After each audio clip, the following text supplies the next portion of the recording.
Hi, if you're wondering what this is in your inbox, welcome to the Mashcast, Volume 2.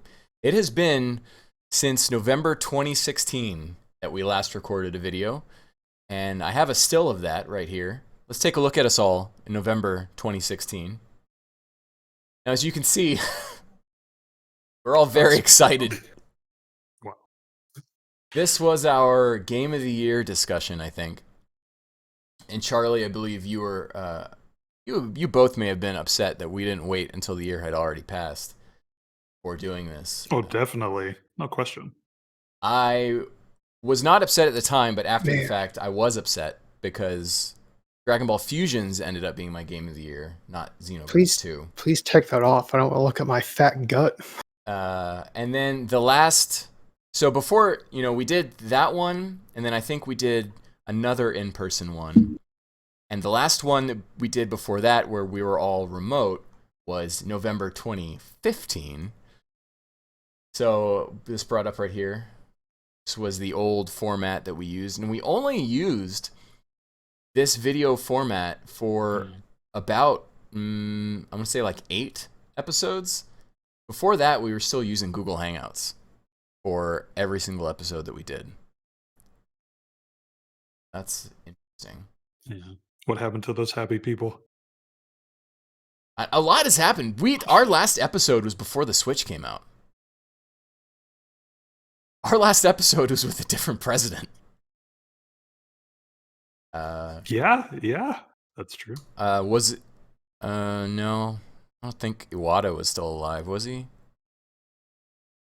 No, I think that was earlier or later. I don't know.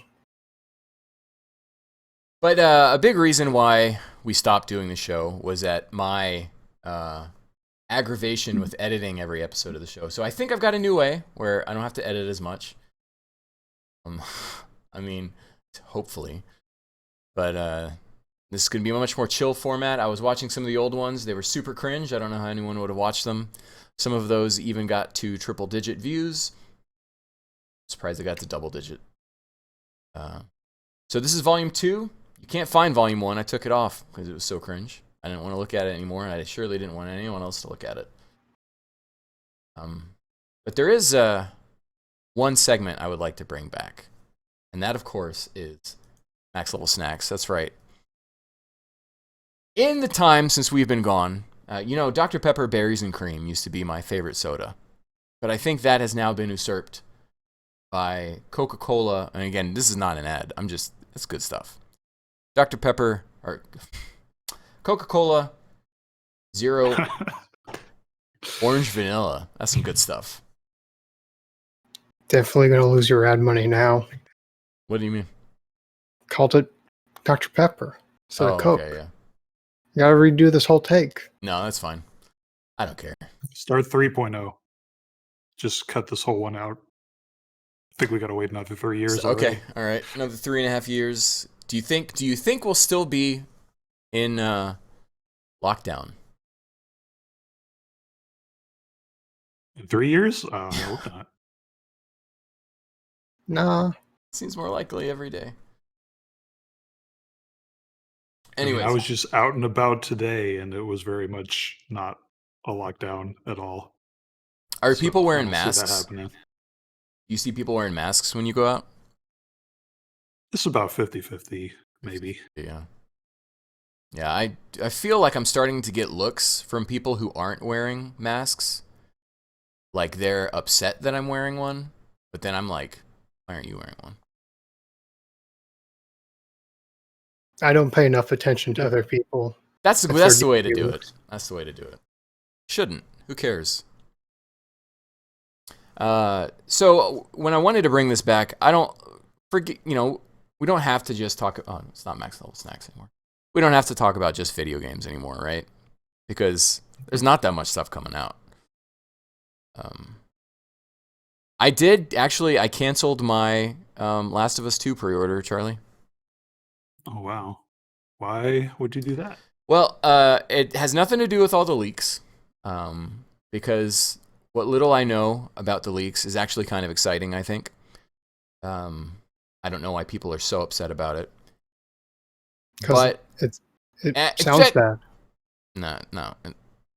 I just don't want to be playing a super downer of a game right now. You know, maybe at the end of the year, Last of Us and Last of Us 2 is not something that really interests me in my world right now. So It's totally fair. I have kind of ignored all this depressive atmosphere, I guess, and I'm totally ready to go back to that. I'm probably going to play the first one, but I get it. I definitely get it. yeah, it's something I want to play eventually. I'm just I would have been fine if they delayed it to like December or something. But what about you, Billy? I know you've got it on pre-order. I never played the first one, and I didn't ever care to, and I saw the leaks. I was like, man, bunch of babies first trying to make people bummed out games. I don't need that in my life. I mean, you Come on. should have known it was going to be a bummer game before anything. Yeah, well, I mean The first one was a bummer. but I think this one they tried to set out to make people feel bad for playing it. It's like, hey, you want to give us our money? We're going to make you regret it by having you. Oh, you like this cool character? You like seeing yourself represented in a game? Oops, they just got beat to death.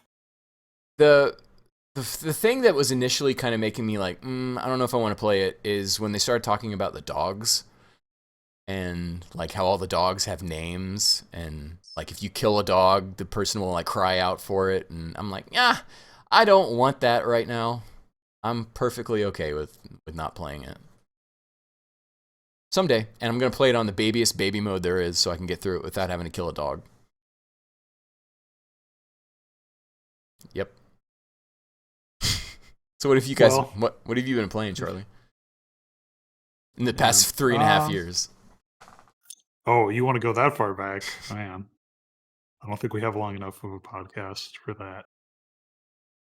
I don't know. Lately, I haven't really had much time just from work, but I've been doing some light gaming, some Ring Fit Adventure, Oh yeah, how's which that? I guess you can qualify as a game, but it's fine. I play it like 1 or 2 hours a week, and it's essentially a very light RPG where you do exercises instead of your movement Do you and turns.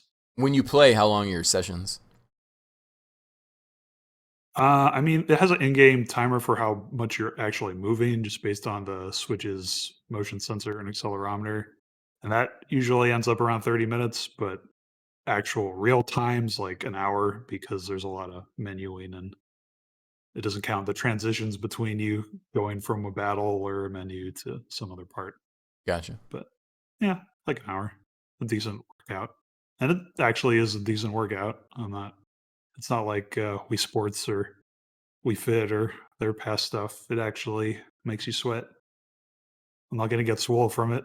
I don't think anyone's ever going to get swole from it, but it gets you active.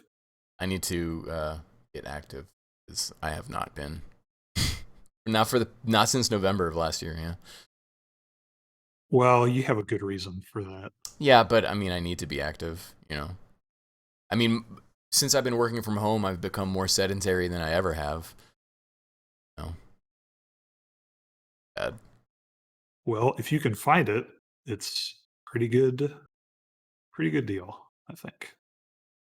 It's got a lot of different customization on. You can choose whether or not, because enemies have health, so essentially each of your attacks are doing a certain amount of damage, and you can choose whether or not for some exercises that are doing your left and right side, if you'll just play that out through the whole set instead of just finishing when you drain the enemy's health bar, that sort of thing. Hmm. So there's a lot of minute stuff that shows they really put effort in, and it's a really, really long game. Like I've played 50 hours and I'm maybe 2/3 of the way through.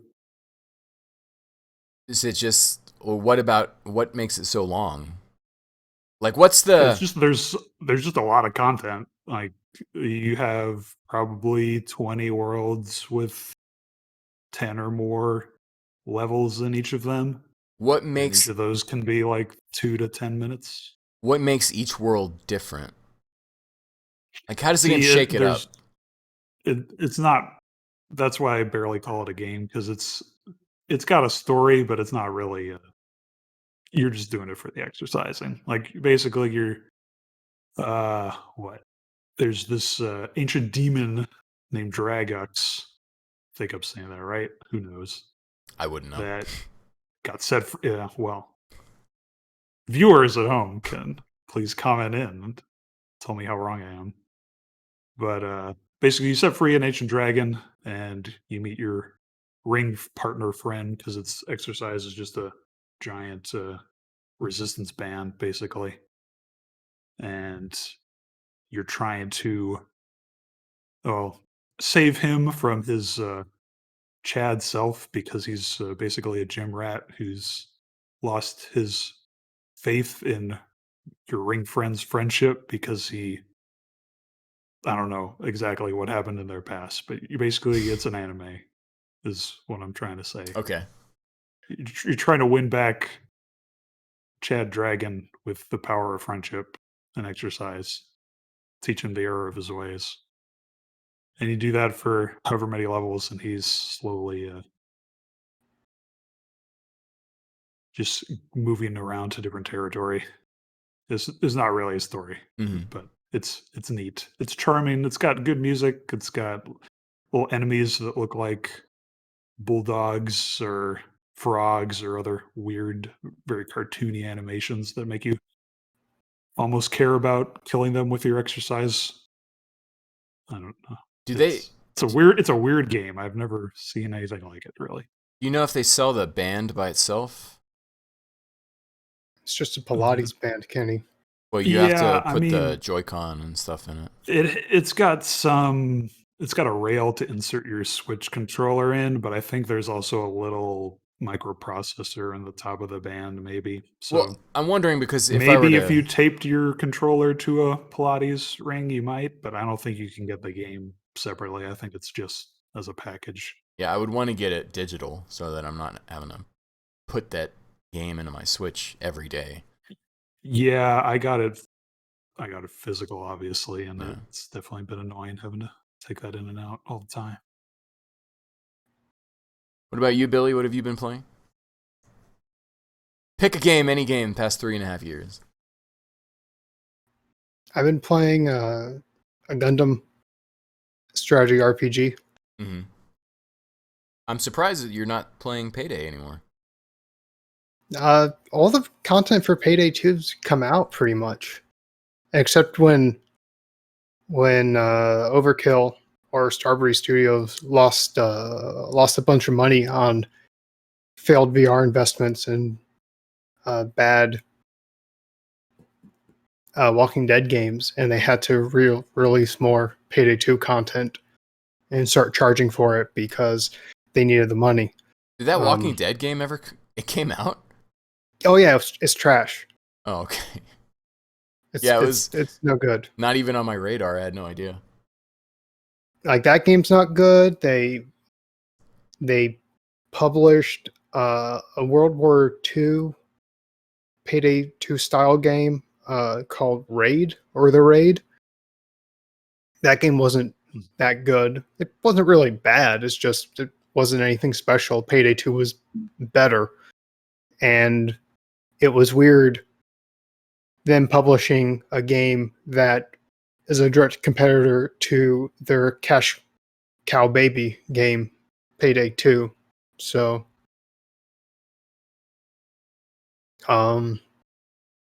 but yeah, Payday 2's out. You eventually did rob the White House.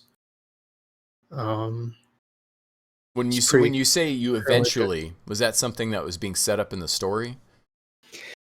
And one of the first heists, you are robbing, or you're planting evidence, setting up a senator who is the competitor to the heister or the contractor.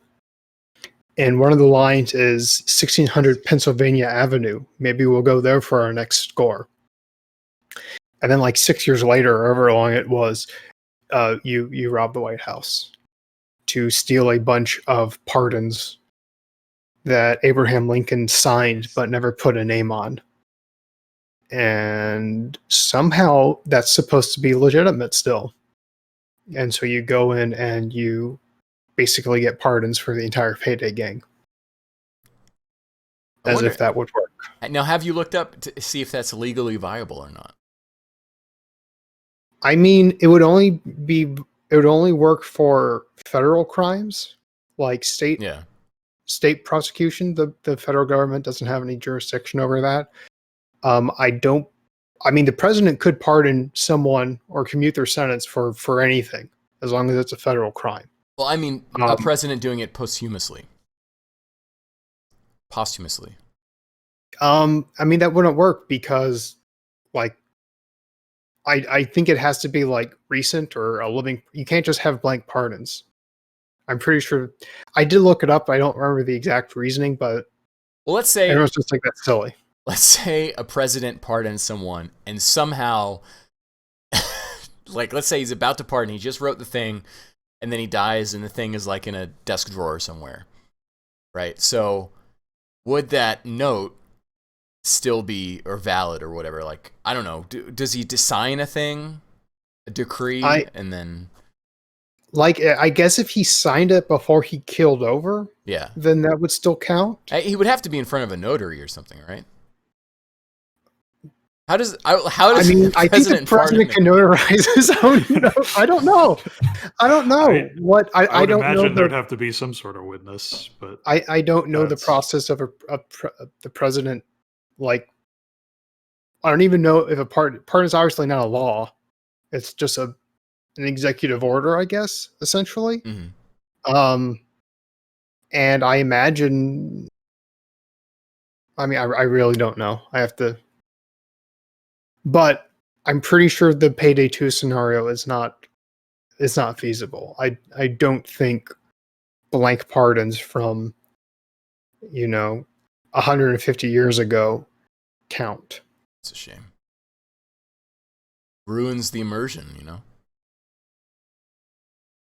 I mean, the immersion was ruined where you get shot with a tank turret and a guy from across a room yells, "Get up, buddy!" And you're like, "Oh, okay." And you pop up and put on a Band-Aid, and you're good to fight again. So what about these Gundam games, or? SDG generation Gundam Cross Forays. I don't know. It has quite a name. How do you keep track of the series at this point? I mean, this is a different series. This is a strategy RPG that's been out for a while, but this is the first one that got a US release on the PC, and it got an English release on the Switch in the Hong Kong eShop, maybe on the PS4 in the Singapore eShop too. I don't really know. I got it on Switch. If they have the English version out, what's preventing them from just putting that out in American? They put it out in America on Steam. You can buy a Gundam game on Steam right now. What's Mm. preventing them from just putting that on in the American eShop and PSN? Because that's like free money at that point if they already have it. I imagine they looked at how much money they expected to get from a Western market and decided it wasn't commercially viable to pay the licensing fees. Oh yeah, you got a license. They don't really licensing to get a game on the eShop. This is a Bandai Namco game. There are only Gundam characters in it, so they don't have to license anything because they own it. But I'm thinking the licensing or the fees to put it on the eShop, they decided wasn't worth it. I find that surprising. Well, honestly, I think they realized the people that want to get the game on the Switch or the PlayStation already have foreign accounts set up. Mm-hmm. like Hong Kong or Singapore shop count, so they can just buy it off that. And like they know the market is already being sold to. Yeah, I guess that makes. And then for Steam, that's obviously Steam is region locked, so they couldn't just they couldn't not they would have to sell it in the marketplace where it's supposed to be for it to work. Because they put like Super Robot Wars V and X on Steam, but only in not in America, in East Asia, and I don't know about Japan, but definitely East Asia. So you, in theory, could get it, but you would have to run a VPN. And if Steam detects that you're running a VPN, they'll ban your account. They really don't like VPNs. So, but I've been playing Super Robot Wars a bunch because it's been out in English on a system that I own that is easy for me to purchase. Once it was set up, when one of them came out, it Nintendo didn't have an eShop in Hong Kong, like an actual storefront. You had to go onto a third-party website to try to buy it, and then you would buy the code and put it in. But I couldn't get the code because the site didn't like my American credit card. So I tried to do it through like a third-party retailer, kind of like Alibaba or kind of like an eBay. And that didn't work because the guy never got it didn't like my phone or something. Mm-hmm. And I found someone on a Reddit that bought it for me and didn't charge me. Was it worth that process? Yeah, it was really fun. I gotta have Spike Spiegel and Domokashu fight aliens from Get a Robo. That was great. Spike Spiegel, obviously from Cowboy Bebop, one of the best known mecha animes. How much trouble would it have been to just import a physical copy? Oh, I did that at first, and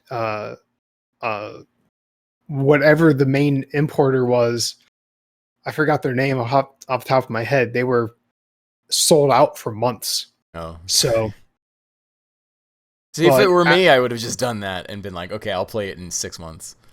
Nah, I was impatient. So I got it, and then after that, Nintendo made a Hong Kong eShop that was only online, but it was an official Nintendo eShop.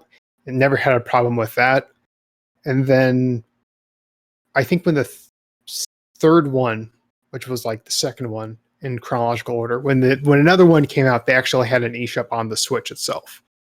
So now you can just log on to that and get it to work. Yeah, when the Hong Kong eShop started, didn't they only have Super Mario Bros. Deluxe on there? The new Super Mario Bros.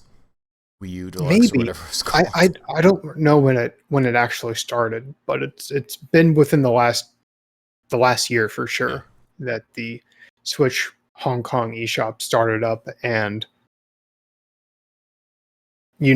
grew into actually being a literal shop on the store as opposed to a third-party website. So when you guys are thinking of games that are coming up this year, is there anything that you guys are looking forward to playing? Because for me, since I canceled my Last of Us 2 pre-order, I mean, Yakuza 7 is coming out at some point, but I just can't think of anything else that is confirmed to come out this year that I'm really looking forward to. What about you guys? I can't think of anything.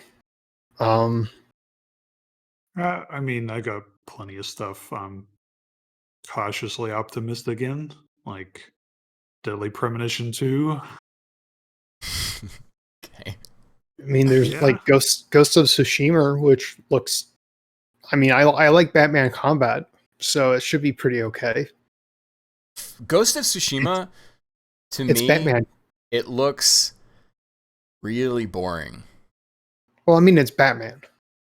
It's Arkham but series fighting. Or, I guess, Ass Creed.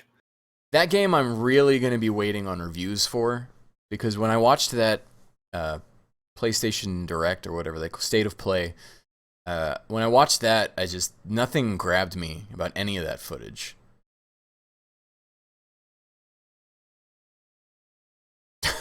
Yeah, it seemed.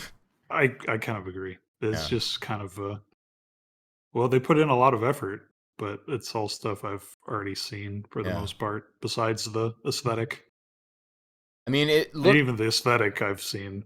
Yeah, it looked a lot like when the sun was out. It did look a lot like Breath of the Wild, a little bit. To me, anyways.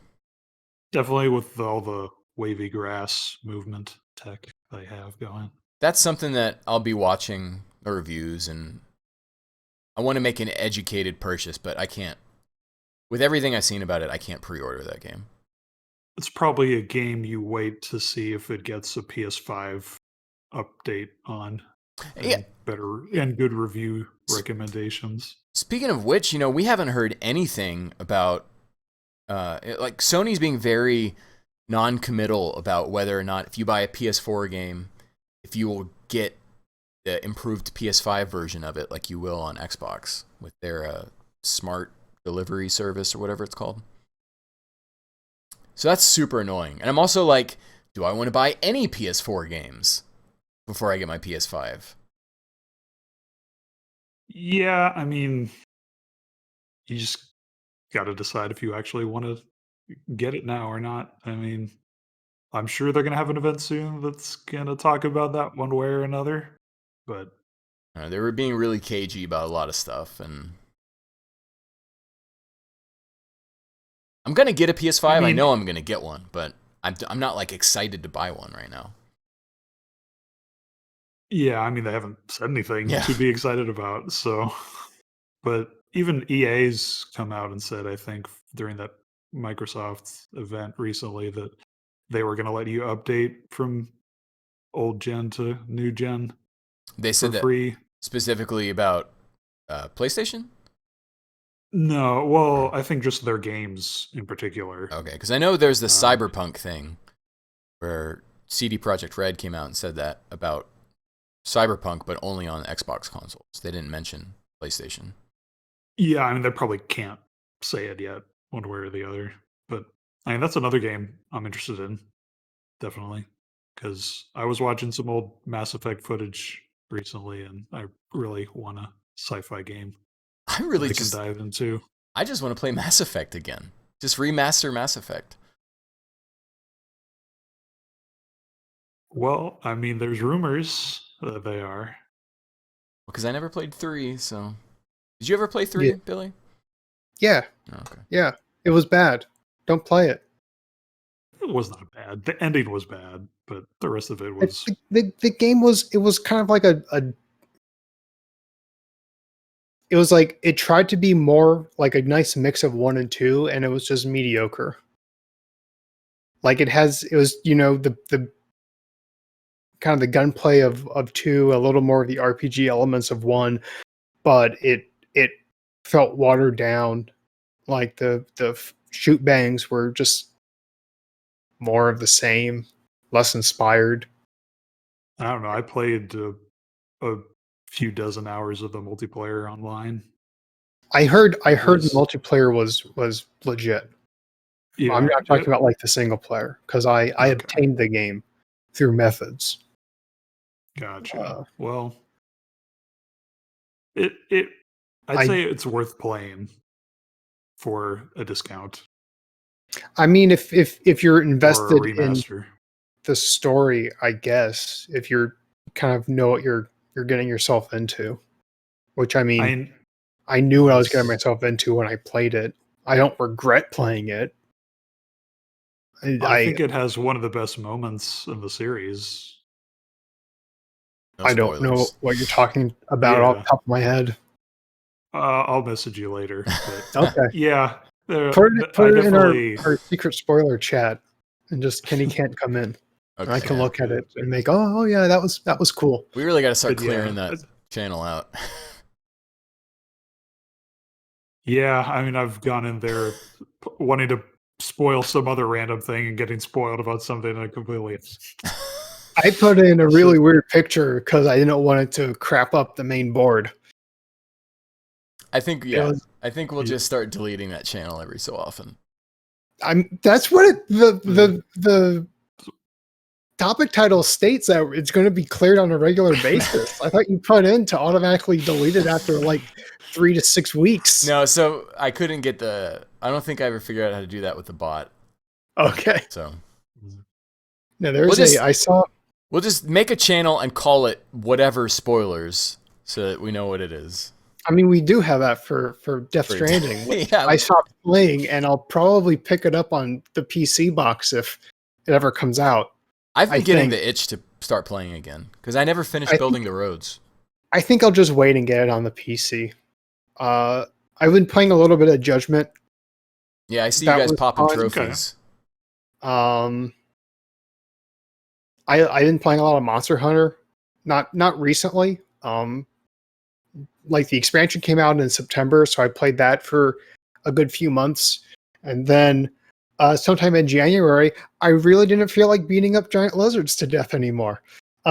So, and then I started playing it some more recently, but it's something where I have to sit out in my living room to play because there's just enough lag playing on my through remote play in my on my computer that it's not usable, not playable. Billy, how far are you in Judgment right now? I just unlocked the Kickstarter knockoff. Oh, okay. Well, I ask For because chapter 6 or 7. okay, I ask because you've seen some of the Yakuza games be played, watching Let's Plays and 4 stuff. And 0. Okay, and then Charlie, I think he went into Judgment blind, pretty much. Yep. Okay. I mean, I've done demos of 3 and 5, and I know a little bit about 0, but I don't know the overall. And then when moments. When I played Judgment, I had beaten 0, Kiwami, and Kiwami 2. I have since beaten 3, 4, 5, and I'm like towards the end of 6 now, but that was all after Judgment. But I ask because Charlie felt that Judgment wasn't what he was expecting necessarily. And Billy, I want to know what you think about the game. I mean, from playing or watching people play 4 and 0, it's what I expected. Like a really long RPG action game. And like it's kind of, I don't know how I want to tackle this game. I don't know if I want to play and do everything, or if I just want to grind through the story, because there's a lot of content in there. Yeah. And it's kind of imposing, I think's the right word. I play these games and I fall in love with all the side stuff. There is too much side stuff in Judgment to do like the final side quest. Like there's a bunch of BS you have to do, or you fly the drone around and take a bunch of snapshots of QR codes, and you have to do like an outrageous number of that. And so the only way to do it is pull up a guide. And I didn't find the part to start scanning those QR codes until I was like 80% through the game. And by that point, I was so ready to not spend hours doing a bunch of pointless collectibles. Yeah. So I did everything pretty much but that game. I don't know how to update the drone. I don't know how I'm supposed, because I want to get like the VR play pass, but you have to like beat all the drone races, and I don't know how to upgrade my drone to get the play pass where you don't have to pay to go in. Yeah, okay. Although I could just do the home run derby to get free play pass, or essentially free play passes. Yeah, doing the baseball stuff. I mean, you know, right? You just look up a guide and it tells you. Oh yeah, the numpad. Well, of course. Of course. Yeah. It would be like, I don't know. Before I figured that out, I thought the baseball stuff was crazy hard. And then I just pulled up GameFAQs and it was easy. Yeah, I mean, it was that way with like blackjack was not randomized. It has a fixed seed. Really? Oh my So if you gosh. get like a nine jack or jack 9 as your card, there is the next set number of the next 7 or 8 hands are exactly the same Why would they every time. do that? So that's how I got a lot of money at first. Is you just do this and you are guaranteed to win and collect a nice amount of yen. That's ridiculous. And then you can, or not yen, chips, and then you go and turn your chips into plates. fun bucks, plates, and you paint, and you sell the paint. Mhm. Oh, is it paint? So I just waited till I had Yeah. enough yen and cashed in for the chips directly, and I didn't bother with playing poker. And I played that. The Hanafuda was I couldn't get like I read up how to play Hanafuda, or the actual card game. Hanafuda is a type of cards. I wasn't getting the payouts that they were talking about, so I just eventually bought the sticks. I'm really embarrassed because this is my 8th Ryuga Gotoku game, and I still don't know how to play Mahjong. Apparently, it's a legit mahjong simulator. So it's not on a fixed seed or anything. Well, I mean, like, it's a good mahjong simulator. Like, it's if you know how to play mahjong and you like it, I think you can play this and be satisfied. I should have known by now. There's a bunch of guides on how to play mahjong that you might want to read if you're interested. So you can, like, you will if you learn how to play mahjong for Yakuza or Judge Eyes, you will know how to play mahjong in real life. It is I can't think of the word. Well, I guess my question is it worth going through all that? Like, do those lead to actual story beats that are memorable? I don't know about story beats, but you get like cheat items that make the other mini games easier. I mean, I know in Judge Eyes there's one of the friendships, one of the side quests involves a lady who opens a mahjong store, and so you can go through her story. And if that's what you like about these games, then obviously you'd be interested in that. And if you're interested in learning how to play mahjong, I mean, you can do that too. But I don't think it teaches you. I think it kind of almost expects you to know how to play a bit. But yeah, I think that's my problem with a lot of it, is it just sort of expects you to know what's going on. But then there's also sections of the game that are overly tutorial. I don't know. Well, like I enjoy most of the side quest stuff, but I've definitely cut myself off at like 80%. Like the stuff that's unique for the video game, they teach you how to play, but things that are real life games like shogi or mahjong or blackjack, I don't think they do a good job teaching you how to play that. They expect you to already know. Did you see like a lock picking game? They don't, they teach you how to pick locks and video game locks, not real locks. It's not that bad of a lock picking sim, but. Did you see the trailer for that new Switch game? It's like 51 games or something in one. You probably didn't. It probably showed up in your feed and you just didn't click on it. But it's like 51 different like board games and stuff, and bowling for some reason. It actually looks pretty cool. It shows you how to play every game, and there's like Hanafuda, and I may skim through it, so I don't know exactly what's in it, but I don't know. It looks pretty cool. It's only like $40. I might get it on sale. It's like a We Play kind of deal. Yeah, it looks like it's a second party game. I don't think it's first party, but there are like there's Mario themed stuff in it. Okay. But for the most part, it's like serious like board game type stuff. But it's not like it's more like tabletop simulator.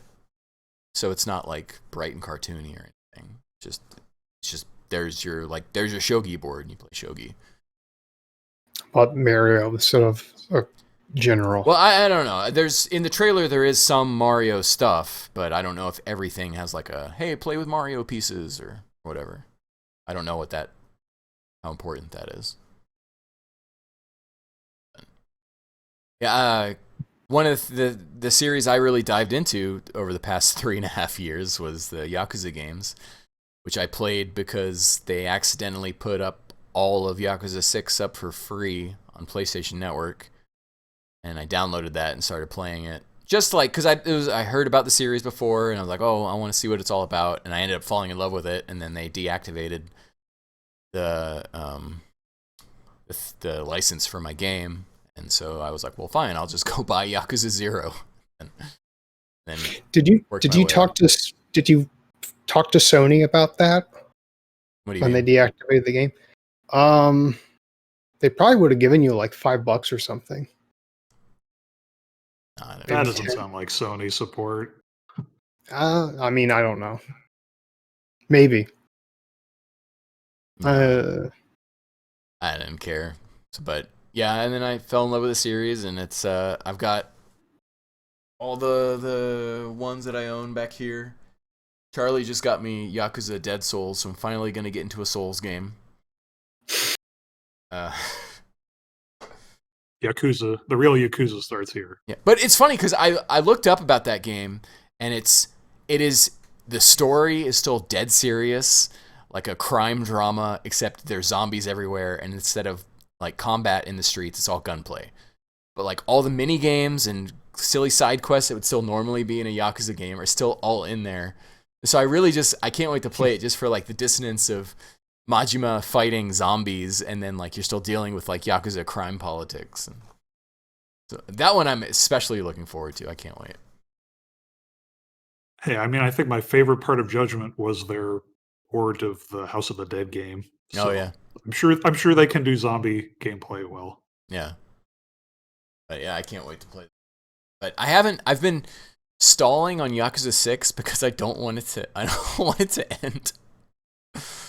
So I've been like, I haven't played it in a week. But I think Yakuza 6 is my favorite one, for sure. I think so many people get into 0, and I mean, it's the starting point now anyways.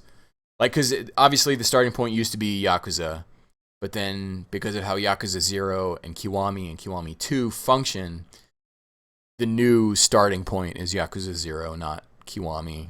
But and I think 0 even retcons like Kiryu's age and some other things.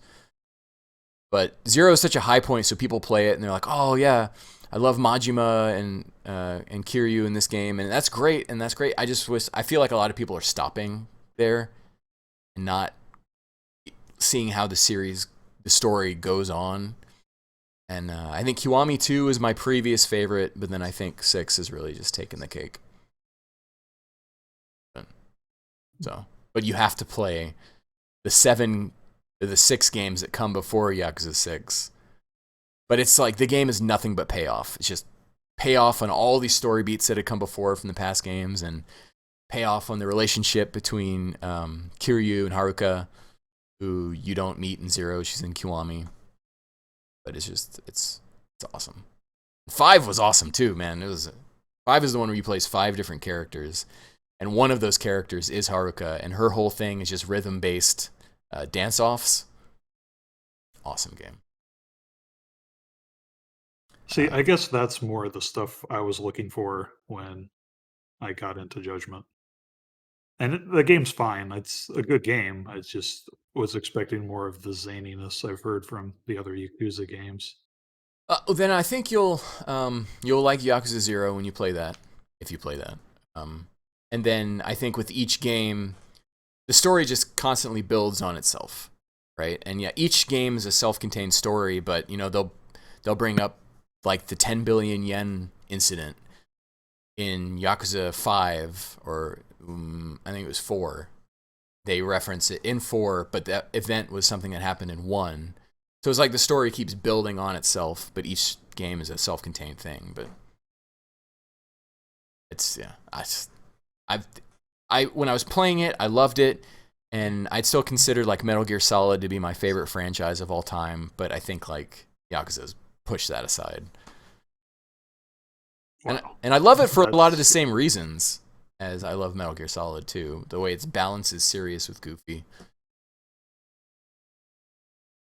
One of the last episodes we did on Volume 1 of the Mashcast was reviewing Metal Gear Solid 5. It's September 2015. I guess that would have been, yeah. Yeah. It's crazy. Have you gone back to that game since then? I probably have. I mean, I never finished it because I didn't want to lose Quiet, so I never did Quiet's thing. And then You get her back now.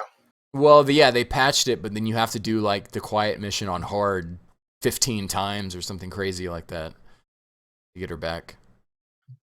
I think you just have to play missions with Quiet a lot or something. I don't know. That sounds better than what I thought it was, but I thought it was going to be a lot more of a pain in the ass to get her back than that. Or you just edit like an any file and you can get her back. It's really simple. I mean, at the end of the day, I don't play it anymore, so I guess I could just go do it and it wouldn't matter, but yeah, I guess. I went back recently and actually finished Near Automata after someone posted a meme and it cut me to my soul. The thing about so you went okay, so hey, near spoilers. Near Automata, you beat it, right, Charlie? Yeah. Okay, yeah. Okay, so Near Automata spoilers. So Billy, you finally sacrificed your save file. Yeah, because I was going to go try to 100% it. And I did all the all the quests, and I got all the endings. But I was just trying to collect like all the fish and the enemy data. And then I realized, what's the point of this if I'm just going to delete my save file? You could probably upload it to the cloud. Well, I mean, you can make a copy it because back. it's on the PC. So, Yeah, well, even on PS4, you can save it to your memory stick, and do it. But Charlie, did you sacrifice your save file? Oh yeah, no question. I'm human scum. I didn't do it. So, like, I knew what I was doing was wrong, but I was like, I am going to 100% this game, and I'll delete my save. And then I was having a hard time getting the game to like load properly on the PC because I put on a mod to make it look nicer. And I think an older version of the mod had some weird problems in it.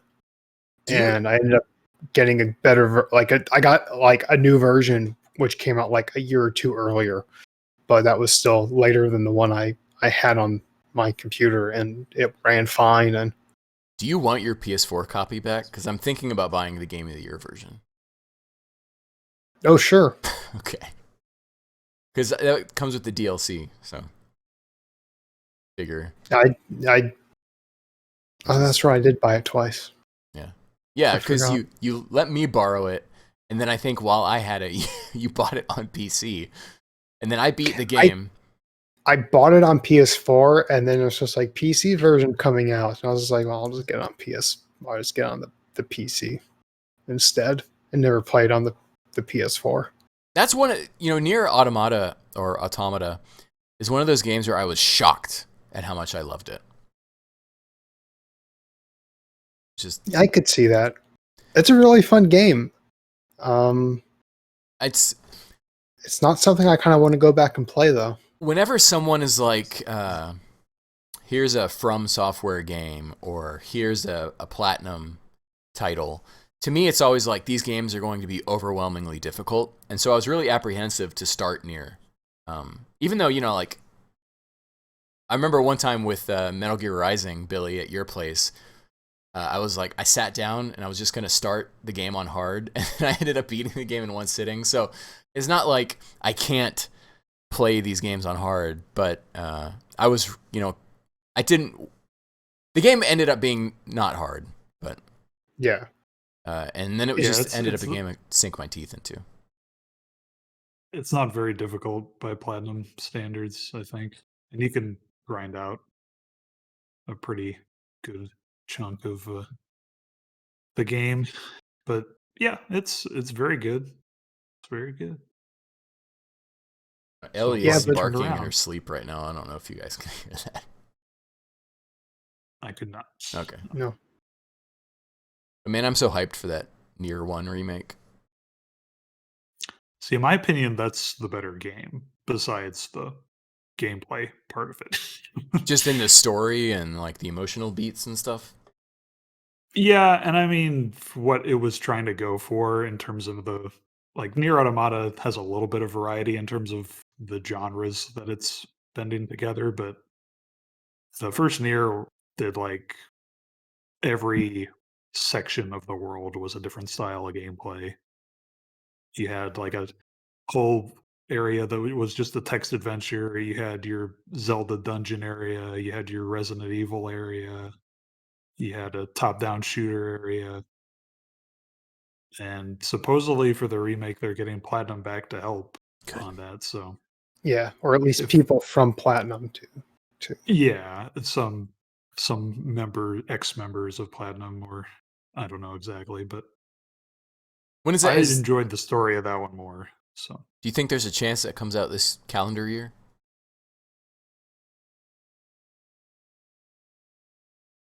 So, okay, right Sure. now, Sure, who knows?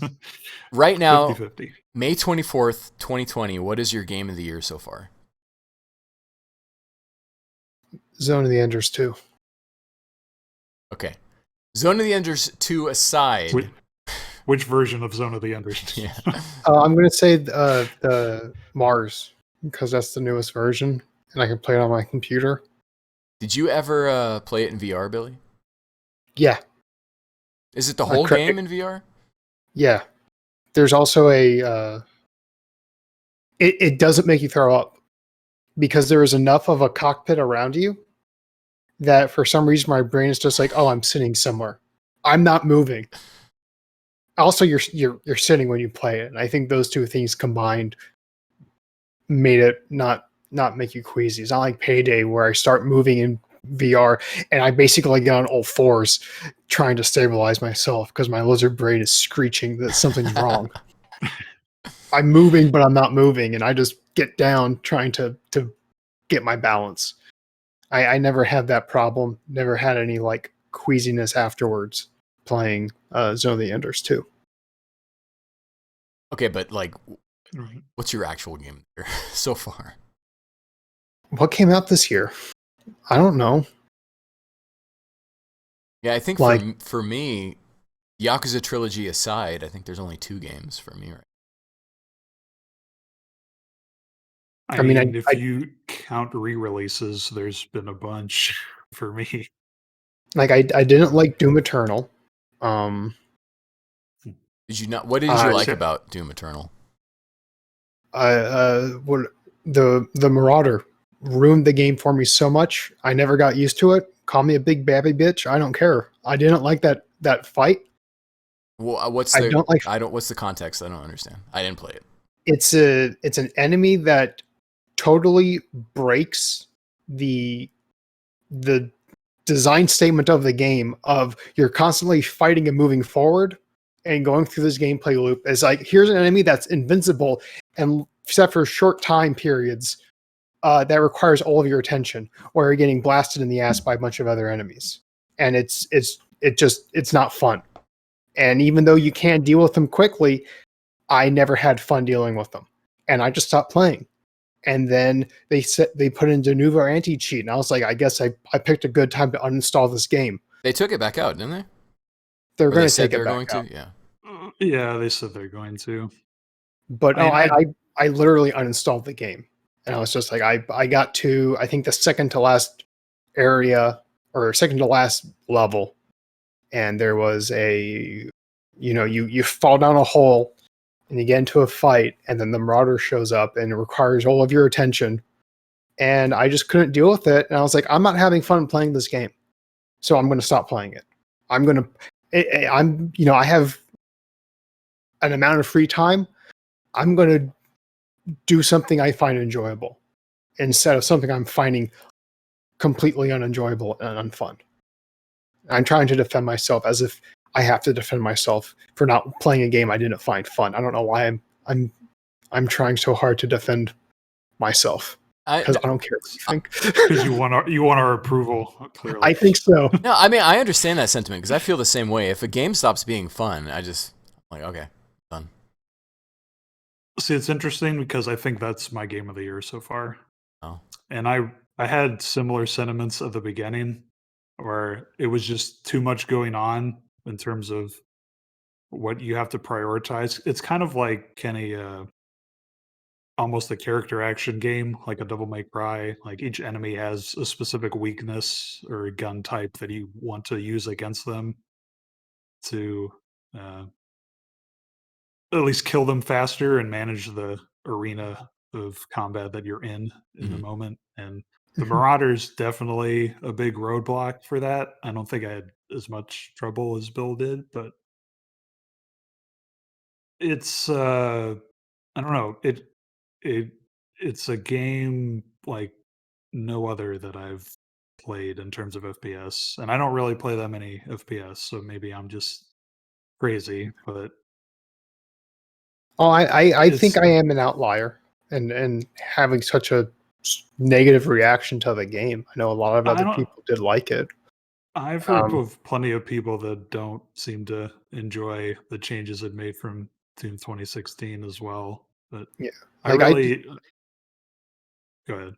oh, it has a gameplay loop, and it literally says this is a gameplay loop. You know, you shoot enemies to stun them, and you punch them to get health back, or you use a flamethrower to get armor back. And when you're out of ammo, you chainsaw them to get ammo, and you are constantly going through this loop. And it did have a ton of options to throw at you at the very start, and it was somewhat overwhelming. And when the Marauder shows up, it's just like, yeah, no. Yeah, but then you learn that you can chain grenades and ballista shots into him and get rid of him in a few hits. Yeah, I mean, it's fine. I'm not saying you should go back to it. I'm just saying I've never played a game that I got so invested in the gameplay loop. Like, well, at least not in the past, like, decade, probably. Even more so than like Death Stranding, or I mean, that's a different kind of thing. I only played Death Stranding to relax, really. Just go on a nice hike. Uh, it's I don't know. It's a kind of almost constant anxiety, which some people will probably not enjoy at all. But yeah, I can't do that. it's like constantly managing, and you're barely scraping by your life every microsecond you're moving around. But when you pull it off, it's one of the best feelings ever. It just feels so good to get through that game. And they besides the Marauder, which I do agree is a big jump at that point, about halfway through the game when he shows up, um, they they do a pretty good job of gradually increasing the amount of things you have to deal with and keeping you constantly engaged. Yeah, it literally was just a Marauder. He shows up, I stopped having fun. And I just never got figured out, I guess, the correct loop to fight him. It never like clicked with me. And so Yeah. I mean, I okay. do agree he should probably be immune to some other things to make him a little easier because it's his gameplay loop is Not kind of not immune to annoying if you or if you could use like ice grenades on him or something just to slow him down for a little yeah. bit while you deal with other stuff, that would go a long way. So it's Mhm. making him more manageable. But yeah, but basically, Kenny, if you don't know, he's a guy who has an invulnerable shield, and you can't really do any damage to him until he puts the shield away to try to swing his sword at you. And he's also constantly dashing and teleporting around the arena. And he has a long range and short range weapons, and he can throw out a infernal demon dog at you. So he's got a lot going on, and it's a real big roadblock if you don't know what to do. You've Against already him. sold me on not playing the game. Yeah. Just played Doom I 2016. Well, I mean, I only buy games now if I know for sure I'm gonna beat it, because I basically took my backlog and I just threw it away, and I said from this point forward, I'm only playing games with that there's like a 90% chance I'm gonna beat, and I know if I just know that going into Doom, I'm not beating that game. Something is going to happen in that game that is going to, I'm talking about Doom 2016, is going to frustrate me to such a point that I'm going to hate it. And so I would rather just not play it and appreciate it from afar, be a much more positive person. What if you borrow someone's console version of Doom 2016? You have it on PS4? I don't. Oh, okay. I do. Oh. But I mean, compared to Eternal, Doom 2016 is a cakewalk. Like, you can just use the super shotgun the whole way through that game and make it through pretty easily. I mean, I'm pretty bad They at FPS. designed that game. You would be surprised how bad I am at FPS too. There's a boss fight in Doom Eternal where you're basically doing headshots to make it through the battle. And you don't have to really do that anywhere else in the game. I mean, there's a couple enemies where you want to snipe weak points off, but you don't really have to do that. Mhm. But I was terrible at that. I had to use a power that lets you slow down time while you're moving in the air so I could move my mouse in the right pixel to hit them, because I'm that bad at that kind of FPS gameplay. But 2016, no, you just get the super shotgun. It has a bullet spread that basically covers half the screen, and you don't have to worry about anything. Well, I mean, maybe Um, at some Your- point, maybe if this year ends up being a big drought for video games. You're like a deity in Doom 2016. You feel so empowered in it, especially when you get like the later abilities. Where it's just like if you have a lot of armor, then you have limited ammo. It's just like, oh, cool. Let me just turn on this quad barrel chain gun and just move back and forth in every room I'm in. Mm-hmm. And we just shoot, giant railgun blasts, or just use an old double-barreled shotgun. That's cool too. So, Billy, this gets back to the point of clearly Doom Eternal is not your game of the year. So what else game could have came been? out this year? I don't know. I really don't remember what came out. I've been playing older stuff. have you gotten to try Half-Life Alyx? Since you No, have a VR headset? I don't think I have the. Does it work with the old?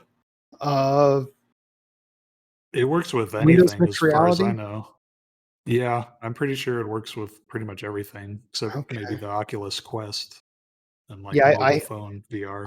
I haven't tried that. That was very close to being my game of the year. There's some really good moments in that game for sure for VR. I saw the ending. It seemed legit. That's a whole other story. But I need to look up the ending. Did you stream the ending, Charlie? And is your stream still up on your Twitch?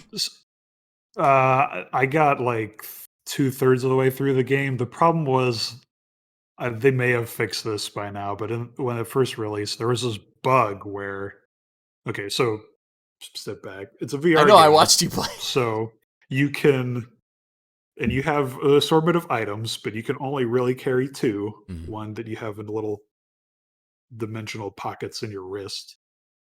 And I got tired of that. So I said, okay, here's this bucket. I'm going to pick up this bucket and just put all the grenades and health stim packs, whatever, in there and carry that around. Well, the problem is the source engine's kind of still garbage. And if you carry those items around too far from where they originally are supposed to be, in terms of the level.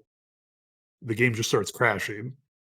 And it took me forever to figure out that that was the problem, so I just gave up streaming it and streamed it offline, but Mm. that Did that fix the stopped me problem? from. Yes, it did.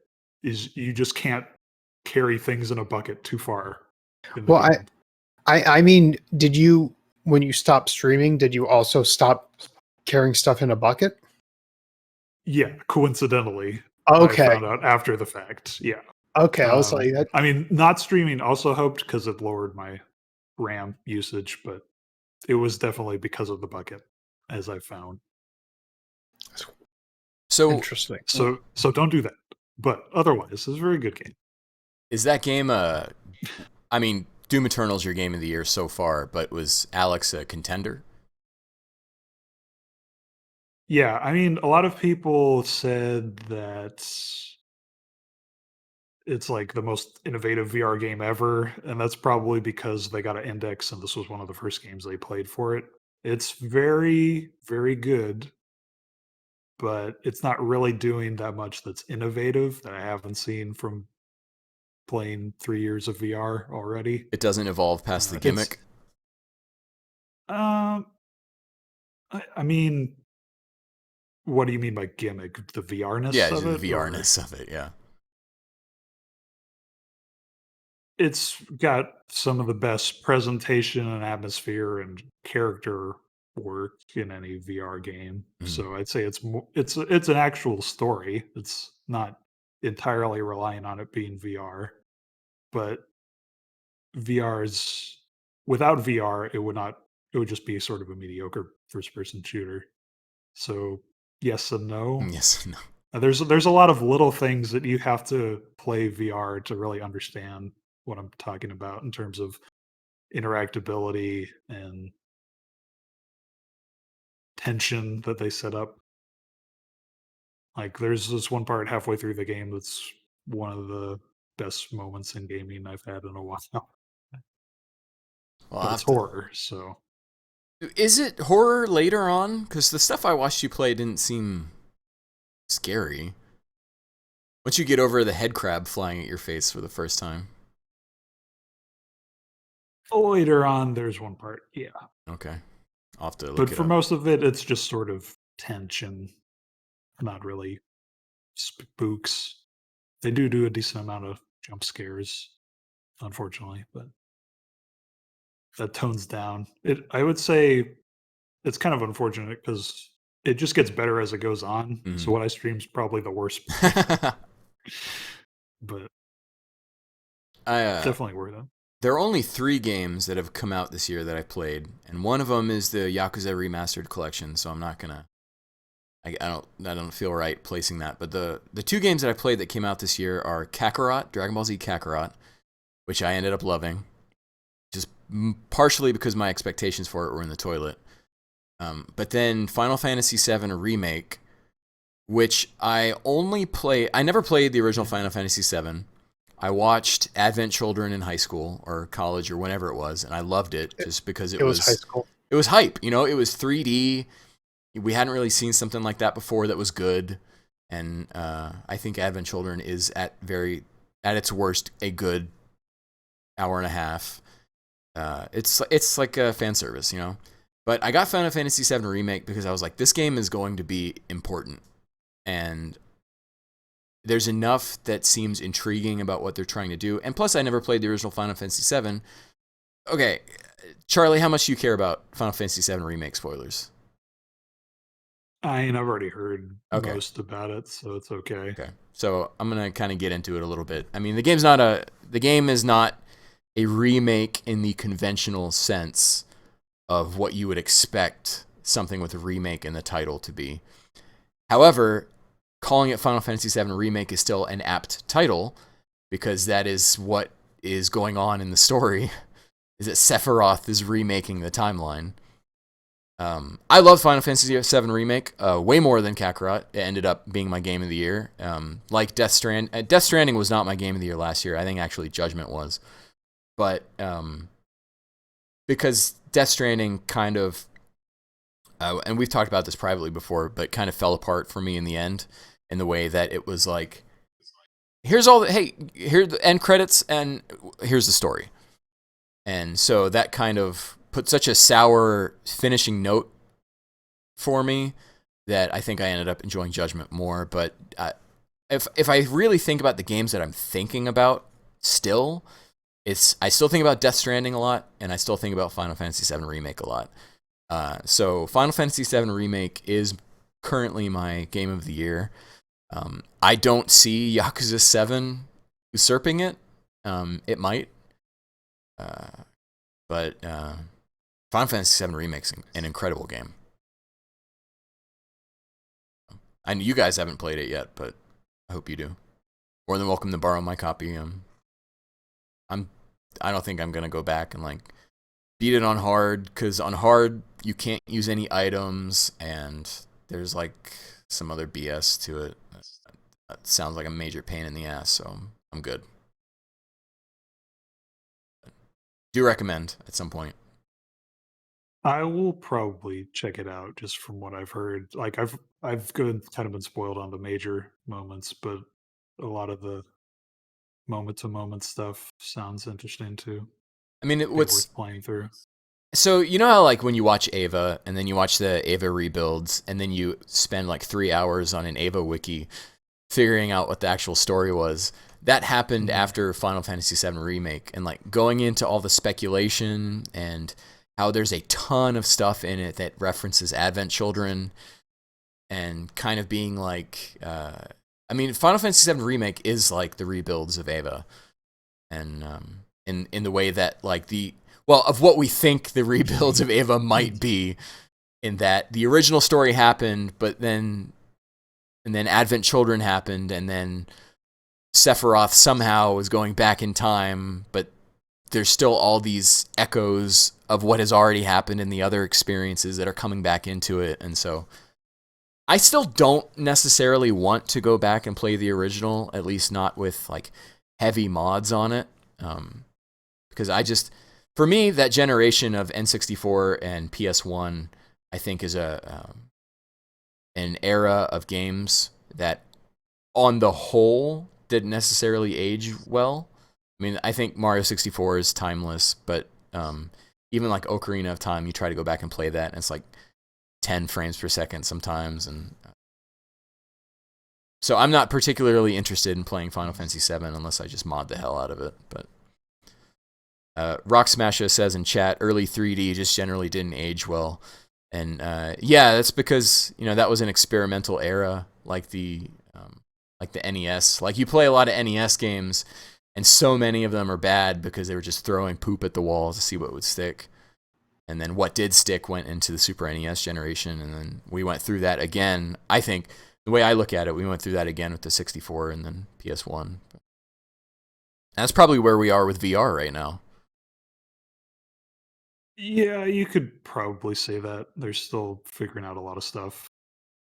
I mean, when Half-Life was supposed to be the Mario 64 of VR, and I guess it is. I don't know. It's probably not as innovative as that game was, but it's a very good game. And VR has still got a long way to go. I think whenever Sony starts talking about whatever the PSVR for the next gen will be, I'll probably fight on that. Because when I look at my computer, this thing's not going to get an upgrade. Unless pieces in this thing start breaking, nothing is getting upgraded in this computer. So You could always go the Quest route, just a dedicated. I have thought about standalone it. VR. They just released a new version of it, right?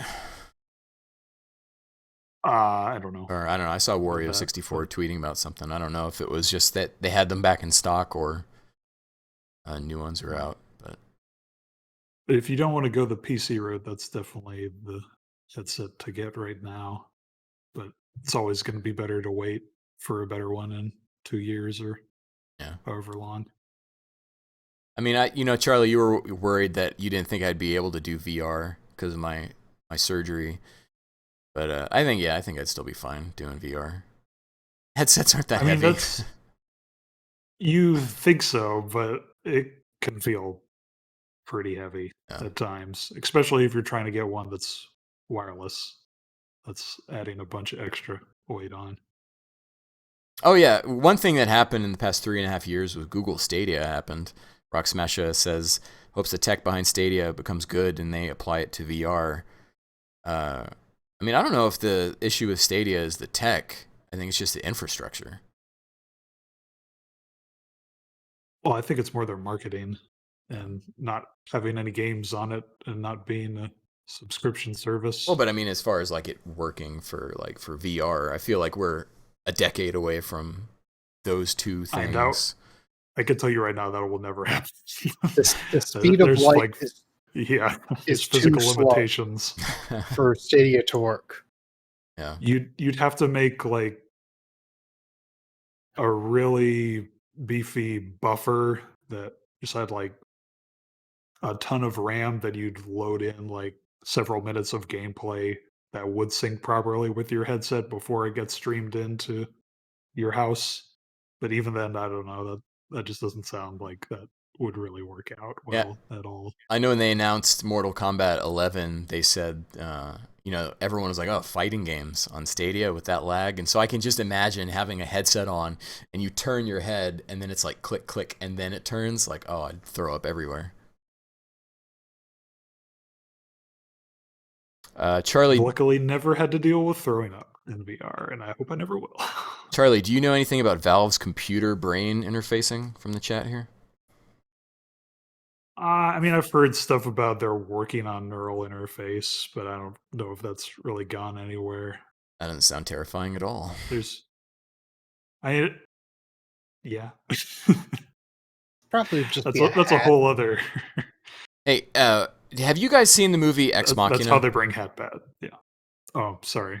What was that? Have you seen the movie Ex Machina? I have. Okay. Very good movie. You liked it? Okay. You need to watch Devs. It was a show that was just on FX, and it stars Nick Offerman and this girl who's in like all of the guy who wrote Ex Machina. He's been in all of his stuff so far. But it's about like this tech company that's doing like super mysterious stuff. But if you liked Ex Machina and the way that kind of told like a near future plausible sci-fi story, I think you'll really like Devs. Check that out. That's a max level recommendation. I've been watching Cheers again. Man, that show holds up. I still haven't seen it. I watched Alien. Oh yeah? It's pretty cool. It's been a while since I saw it. Like forever, because I never saw it. So Charlie, you came over a long time. You came over a couple years ago, right? And we watched that. Yeah, we saw Alien and Aliens. Yeah, those are good movies. Those are the only two I've seen. I mean, those are the only two that came out. See, those are old movies that hold up. Whereas I couldn't say that about Terminator 1 and 2. Terminator, I enjoyed Terminator 1. I think I may have only seen the TV edit of Terminator 2, which we got a recording of from like ABC. I watched the director's cut on there, I think, on your set. Yeah. So you have that whenever I give you your discs back. I had a dream last night where I watched John Wick 3, and I thought it sucked in my dream, but I haven't watched that one yet.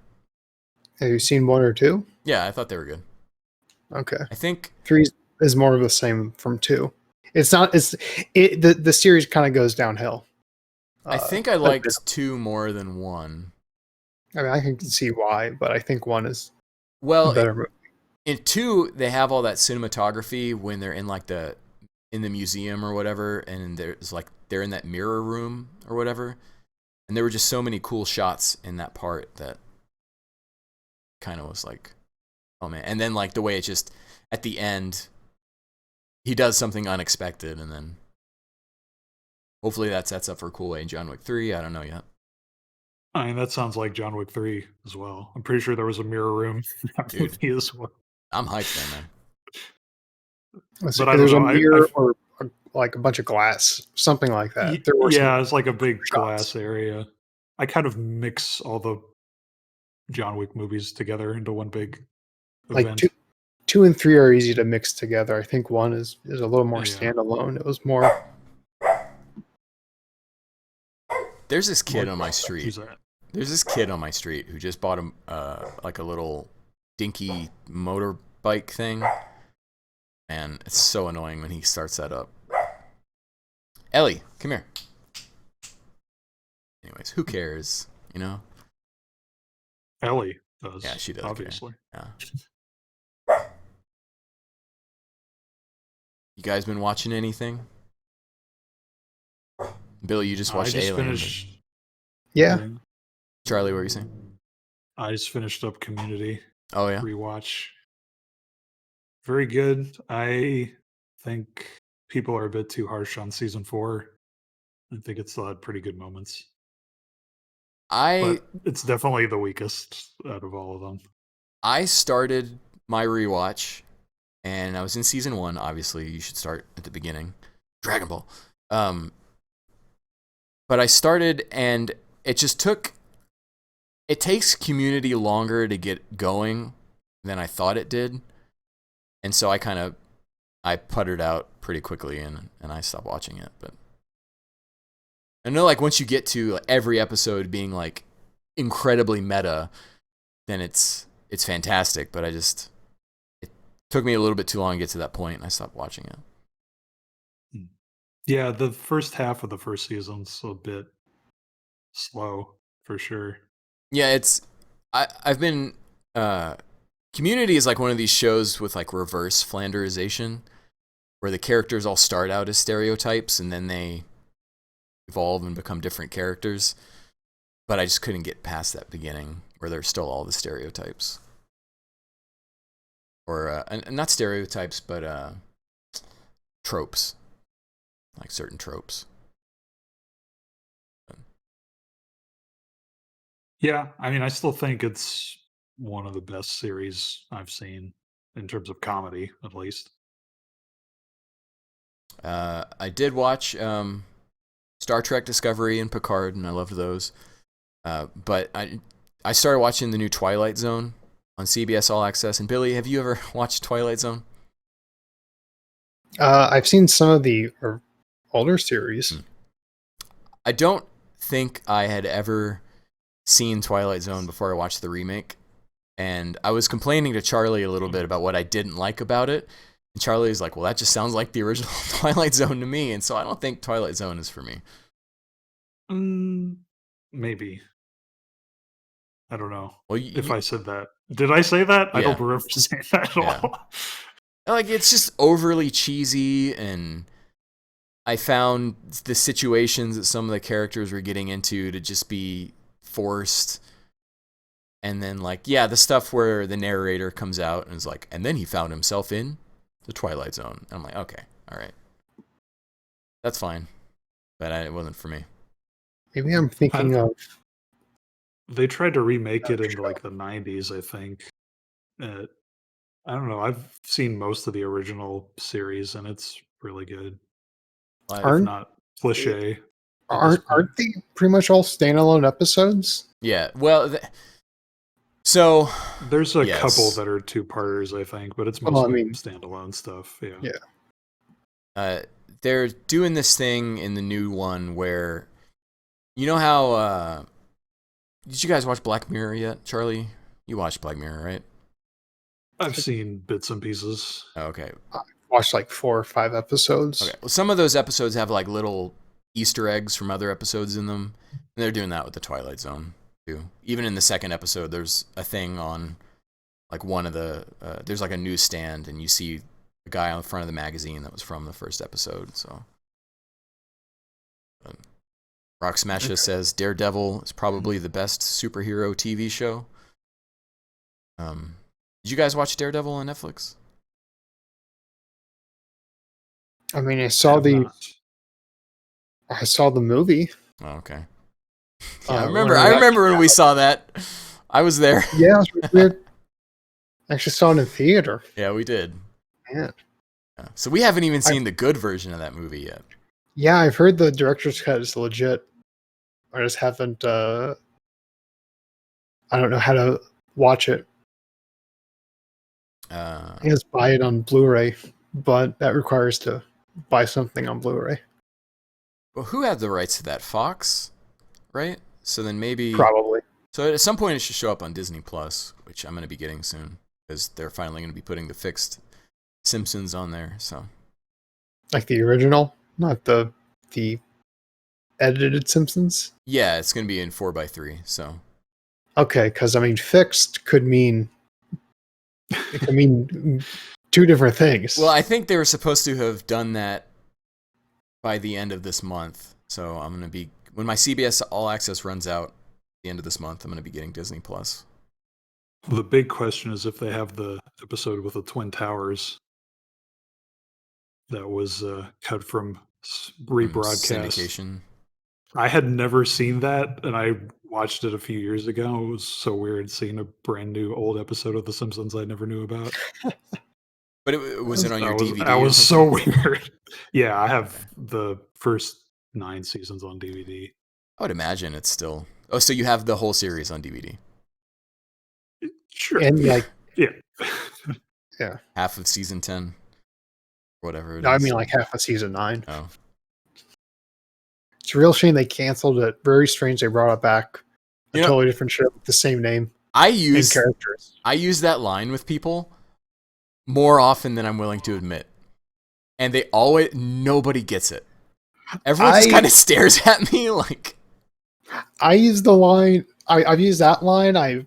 When I bought Alien, the Alien like Blu-ray set and the Transformers Blu-ray set. I said, yeah, it has the that has all the Alien movies. Yeah, it has the 2 Alien movies and a bunch of weird fan films. And the guy at Best Buy was like, what? Huh? It's like, okay, whatever. But I mean, I'm gonna get Disney Plus, and I'll. I don't know how many accounts you can have on it, but I'll let you guys know. You guys, not the chat, or anyone watching this after the fact. But because I never saw Star Wars Episode 9. It's not worth it. Never saw Toy Story 4. Never saw Captain Marvel. It's not worth it either. I saw like 40 minutes of Avengers 3, I think, while donating blood. That's about the last superhero movie I saw. Let's see. Okay, so recently I was. That's, I think, the intended way of seeing it is, barely able to hear it, no glasses from across the room when there's a needle in your arm and you're worried about your vein exploding. See, that's the way the director really intended that movie to be viewed, I think. I mean, that's how you feel that tension of being snapped away from existence. Spoilers. Come on. That's He knows. You know, right, Bill? Well, that's the part I saw. I didn't. Okay, exactly. There you go. Well, see- I think I saw right before the end, and I was just like, okay. Did you ever see Endgame, Billy? No. No. I said the last superhero movie I saw was probably up till like the last 10 minutes of Avengers, like 40 minutes up to the last 10 of Infinity War. Infinity Same War with, is still is my favorite movie of the Minority MCU. Report. I finally saw most of Minority Report while donating blood. I got to the end where the shooting happened, and then I was like, "Oh man, this is like." I stood around to watch it, and then the movie kept going. And I was like, "I don't have time for this. I'm gonna go buy a hamburger." So I walked out. Yeah, So I don't know how Minority Report ends. they just put I that was on going to Netflix. say, that's a pretty long blood draw. It takes about an hour because I do platelets, and so they have to go through a apheresis machine to separate the platelets from the rest of the blood and to pump it back in my veins. It's been about 2-3 weeks, and I still have a pretty rockin' bruise and certain light on my arm. What was it 'Cause like? my vein almost exploded. What was it like donating blood in this COVID world? It was exactly the same as everything, except now all the attendants, the phlebotomists, have masks on. That's the only real difference. Hmm. They didn't have masks on because, I mean, they weren't really doing anything that a mask was required. I'm sure if they had felt the need to wear a mask as a phlebotomist beforehand, they would have.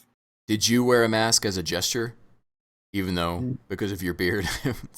No, because first I'm going to be like drinking or eating, Uh-huh. drinking water or Gatorade and having nut butter cookies. So I mean, I'd have to be constantly adjusting the mask, which would be very harmful. Like you don't adjust a mask once you put it on. You take it off and you burn it. So what's your solution when you go out? What are you doing? I don't wear a mask. I just walk around, and then I Are go you home. are you hoping your beard will act as a shield, catch all the COVID particles, and then I mean, the keep mask them away from your mouth? isn't really effective at like protecting you, and like I'm not talking to people or coughing or sneezing. If I was feeling unwell, I would stay home. If I was having a coughing fit or a sneezing fit, I mean, I probably wouldn't go out, or I would wear a mask in that case, or I would cover my face with a handkerchief Mm. if I was, coughing or sneezing. If I was doing that before, I'd probably just, replace the handkerchief more often than, like daily instead of like weekly, because I don't cough or sneeze too much into it. But I'm also like walking around Target drinking coffee, so a mask would again be a bad thing because I would have to move it down to drink, and then I'm touching it and putting it back up and touching it some more. I'd have to wash my hands or put on a new pair of gloves to do that. Yeah, I mean that's been the hardest part of working during this is you have to learn when to take breaks to do those normal things. Yeah. I mean, I guess I'm lucky that I can work from home entirely because my job was essentially remote. I was just remoting. I was just in an office, remoting into an office down the road, which was remoting. Well, actually, no, that's on the corporate network.